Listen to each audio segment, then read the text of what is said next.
बिस्मिल्लाहिर्रहमानिर्रहीम। मैं ये समझता हूँ इस वक्त सुप्रीम कोर्ट एक दुराहे पर खड़ा हुआ है। सुप्रीम कोर्ट बहुत ज़रूरी है कि सुप्रीम कोर्ट अपना कॉन्फिडेंस और ट्रस्ट लोगों पर रेस्टोर करे।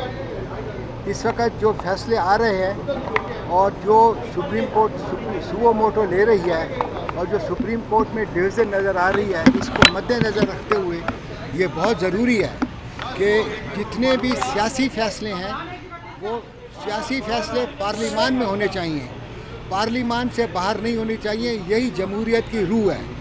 अगर सियासी फ़ैसले अदालतों में होने लग गए तो फिर पार्लिमान की ज़रूरत नहीं रहेगी। जब तक कि पार्लिमान है, जब तक जमहूरियत के लिए पार्लिमान बड़ी ज़रूरी है।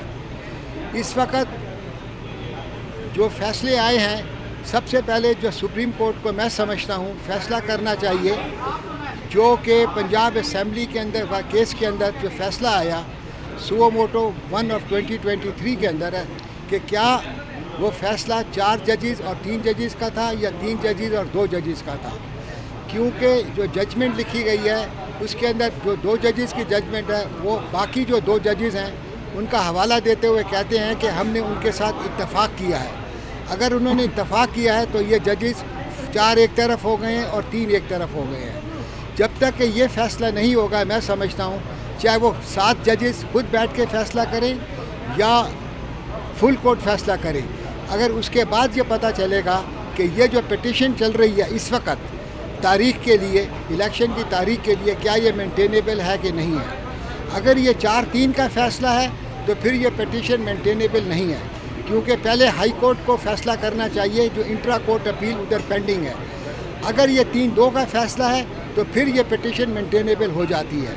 उसके बाद बात ये आ जाती है कि जो 29 तारीख का फ़ैसला आया सुओ मोटो 4 ऑफ 2022 के अंदर, जो कि 2-1 से आया है, उन्होंने ये कहा है कि तमाम प्रोसीडिंग जो हैं article 184 of clause 3 of the constitution के नीचे पोस्टपोन कर दी जाए। उसको मद्देनज़र रखते हुए आज एक जज साहब ने, जो कि ख़ुद भी उस बेंच का हिस्सा थे, अपने आप को रिक्यूज़ कर लिया है। अब इसको नज़र में रखते हुए ये भी फ़ैसला करना पड़ेगा क्या वो जजमेंट जो है इन जजेस के ऊपर जो ये केस सुन रहे हैं इन पर ये लागू होती नहीं है कि नहीं। अगर ये लागू होती है, कि जो मैं समझता हूँ कि लागू होती है, तो फिर ये इस केस की सुनवाई नहीं हो सकती है जब तक कि इस केस को, इस ऑर्डर को, जो कि काजी फैज़ ईसा जज साहब और जस्टिस अमीनुद्दीन साहब का जो फ़ैसला है उसको सस्पेंड ना किया जाए या उसको सेट असाइड ना किया जाए।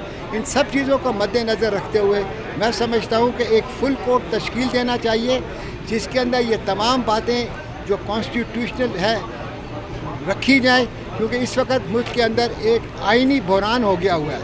पहले तो खाली सियासी बहरान था और मुआशी बहरान था, और अब मैं समझता हूँ इसके साथ साथ एक आइनी बहरान भी हो गया है। तमाम इंस्टीट्यूशंस ऑफ पाकिस्तान जो है, चाहे वो जुडिशरी हो, चाहे वो ब्यूरोक्रेट्स हो, चाहे एग्जीक्यूटिव हो, चाहे पार्लिमान हो, वो इस वक्त एक उनके ऊपर एक सबके ऊपर एक सवालिया निशान बन गया है।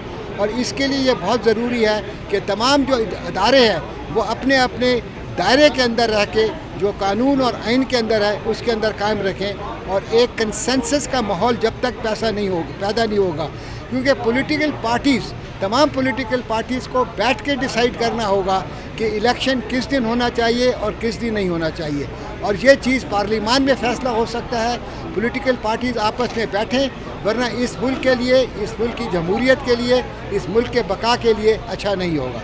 बहुत बहुत शुक्रिया सर। ये फैसला काजी साहब वाला जो कल वाला फैसला है, तो अब इसको सेटिस्फाइड करने के लिए या सस्पेंड करने के लिए क्या रिविज़िट में जाएंगे कि रिव्यू में जा सकते हैं? सर, ये इसके अंदर रिव्यू भी जा सकते हैं, क्या ये लार्जर बेंच बनाएं, लार्जर बेंच इसको देखे, इसको दोनों चीज़ों को, जो मैं पहले अर्ज़ कर चुका हूँ, इन दोनों चीज़ों का फ़ैसला होना बहुत ज़रूरी है। Thank you.